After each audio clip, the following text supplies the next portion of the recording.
Welcome to Rangan style recipe. ನಾನು ಇವತ್ತು ಹೇಳ್ತಾ ಇರ್ತಕ್ಕಂಥದ್ದು ಬೆಣ್ಣೆ ಅಂತೆ ಕರಗುವಂತಹ ಭಾಳ ಸ್ಮೂತ್ ಆದಂಥ ಒಳ್ಳೆ ಸ್ವಾದ ಇರತಕ್ಕಂಥ ಉಪ್ಪಿಟ್ಟು ಸಣ್ಣ ರವೆಯಲ್ಲಿ ಯಾವ ರೀತಿ ಮಾಡೋದಂತ ನೋಡಿ. ಈಗ ನಾನು ಪಾತ್ರೆ ಇಟ್ಕೊಂಡು ಇದಕ್ಕೆ ಒಂದು 3ರಿಂದ 4 ಟೇಬಲ್ ಸ್ಪೂನಷ್ಟು ಎಣ್ಣೆನ ಹಾಕಿದ್ದೀನಿ.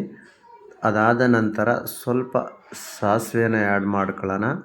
ಸಾಸಿವೆ ಸಿಡಿದ ನಂತರ ನಾನು ಇದಕ್ಕೆ ಸ್ವಲ್ಪ ಕರ್ಬೇವಿನ ಸೊಪ್ಪನ್ನ ಹಾಕ್ತಾಯಿದ್ದೀನಿ. ಉಪ್ಪಿಟ್ಟಂದರೆ ನಾವು ಇದಕ್ಕೆ ನೋಡ್ರಿ, ನಾನು 6ರಿಂದ 7 ಹಸಿಮೆಣ್ಸಿನ್ಕಾಯಿ, ನಾನು ಅರ್ಧ kg ರವೆನ ತೊಗೊಂಡಿದ್ದೀನಿ. ಇದಕ್ಕೆ ಸ್ವಲ್ಪ ಹಸಿ ಅವರೆಕಾಳನ್ನ ಆ್ಯಡ್ ಮಾಡ್ತಾಯಿದ್ದೀನಿ. ನೀವು ಇದರ ಬದಲಿಗೆ ಹಸಿ ಕಡಲೆ ಬೀಜ ಇಲ್ಲ ಒಣ ಕಡಲೆ ಬೀಜ ಇಲ್ಲ ಹಸಿ ಬಟಾಣಿನ ಆ್ಯಡ್ ಮಾಡ್ಕೋಬೋದು. ಒಣ ಕಡಲೆ ಬೀಜ ಆ್ಯಡ್ ಮಾಡೋದಾದರೆ ನೆನೆಸಿಟ್ಕೊಂಡು ಆ್ಯಡ್ ಮಾಡ್ಕೊಳ್ಳಿ.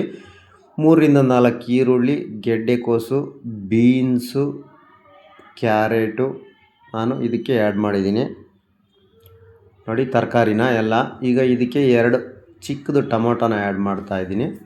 ಇಷ್ಟಾದ ನಂತರ ಇದನ್ನೆಲ್ಲ ಚೆನ್ನಾಗಿ ಮಿಕ್ಸ್ ಮಾಡ್ಕೊಳ್ಳೋಣ. ತರಕಾರಿ ಸ್ವಲ್ಪ ಲೈಟಾಗಿ ಎಣ್ಣೆಯಲ್ಲಿ ಫ್ರೈ ಆಗಲಿ.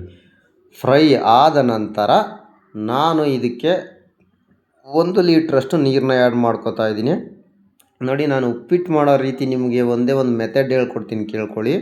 ನಿಮ್ಗೆ ಎಷ್ಟು ಬೇಕೋ ಅಷ್ಟು ನೀರು ಹಾಕ್ಕೊಳ್ಳಿ, ಯಾವುದಕ್ಕೆ ಬೇಕೋ ಅದಕ್ಕೆ ಕೂರಿಸ್ಕೊಳ್ಳಿ. ರವೆನ ಒಂದು ಸ್ವಲ್ಪ ಜಾಸ್ತಿ ಹುರಿದಿಟ್ಕೊಳ್ಳಿ ಅಷ್ಟೇ. ಅಳತೆ ಏನು ಬೇಕಿಲ್ಲ, ನನ್ನ ಲೆಕ್ಕದಲ್ಲಿ ಅಳತೆ ಏನು ಬೇಕಿಲ್ಲ ನೋಡಿ. ನಾನು ಇದಕ್ಕೆ ಸ್ವಲ್ಪ ಕಾಯಿ ತುರಿ, ಹಸಿ ಕಾಯಿ ತುರಿನ ಆ್ಯಡ್ ಮಾಡಿದ್ದೀನಿ. ಈಗ ಸ್ವಲ್ಪ ಕೊತ್ತಂಬರಿ ಸೊಪ್ಪು ಮತ್ತು ಸ್ವಲ್ಪ ಸಬ್ಬಕ್ಕಿ ಸೊಪ್ಪನ್ನ ಆ್ಯಡ್ ಮಾಡ್ತಾಯಿದ್ದೀನಿ ಇದಕ್ಕೆ. ಅಂದರೆ ಉಪ್ಪಿಟ್ಟಿಗೆ ಒಳ್ಳೆ ಸ್ವಾದ, ತುಂಬ ತಿನ್ಬೇಕಾದ್ರೆ ತುಂಬ ಚೆನ್ನಾಗಿರುತ್ತೆ. ಈಗ ಈ ರುಚಿಗೆ ತಕ್ಕಷ್ಟು ಉಪ್ಪನ್ನ ಆ್ಯಡ್ ಮಾಡಿದ್ದಾದಮೇಲೆ ತರಕಾರಿ ಮತ್ತು ನಾವು ಹಾಕಿರ್ತಕ್ಕಂಥ ಹಸಿ ಕಾಳು ಯಾವುದೇ ಆಗಲಿ ಅದು ಬೆಂದಿದೆಯಾ ಇಲ್ವಾ ಅಂತ ಚೆಕ್ ಮಾಡ್ಕೋಬೇಕು. ಈಗ ಅದು ಬೇಯ್ತಾ ಇರಲಿ. ಒಂದು ಪ್ಲೇಟ್ನ ಕವರ್ ಮಾಡಿಬಿಟ್ಟು ನಾವು ರವೆನ ಹುರ್ಕೊಬರೋಣ ನೋಡಿ. ನಾನೀಗ ಅರ್ಧ kg ರವೆನ ತೊಗೊಂಡಿದ್ದೀನಿ.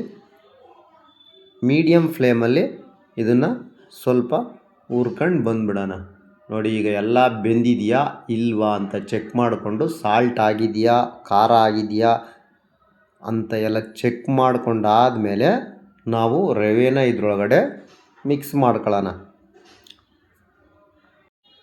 ನೋಡಿ. ಇವಾಗ ನಾನೊಂದು ಮೆಥಡ್ ಹೇಳ್ತೀನಿ ಕೇಳಿ. ನಿಮಗೆ ಏನು ನಾವು ರವೆ ಹುರ್ಕೊಂಡು ಇಟ್ಕೊಂಡಿದ್ದೀವಿ ಅದನ್ನು ಈ ರೀತಿಯಾಗಿ ನಿಧಾನವಾಗಿ ಒಯ್ದು ತಿರುಗ್ಕೊತಾ ಇರಬೇಕು. ಇದಕ್ಕೆ ಅಳತೆ ನಾನು ತೊಗೊಂಡಿಲ್ಲ. ನನಗೆ ಎಷ್ಟು ಬೇಕೋ ಅಷ್ಟು ನೀರು, ಅಷ್ಟು ತರಕಾರಿ ಆ್ಯಡ್ ಮಾಡ್ಕೊಂಡಿದ್ದೀನಿ.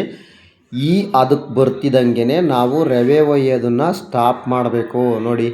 ಈ ಹದ ಬಂದಿದೆಯಲ್ಲ, ಈ ಹದ ಬಂದಿದ್ದ ತಕ್ಷಣ ನಾವು ರವೆ ಒಯ್ಯೋದು, ಅಂದರೆ ನಾವು ರವೆ ಹುರಿದಿಟ್ಕೊಂಡಿರ್ತೀವಲ್ಲ, ಬೇಕಾದರೆ ಅದು ಮತ್ತೆ ನಮ್ಗೆ ಯೂಸ್ ಆಗುತ್ತೆ ನೋಡಿ. ಈಗ ಇದನ್ನು ಲೈಟಾಗಿ ನಿಧಾನಕ್ಕೆ ಲೋ ಫ್ಲೇಮಲ್ಲಿಟ್ಟು ನಿಧಾನಕ್ಕೆ ಈ ಥರ ತಿರುಗ್ತಾ ಇರೋಣ.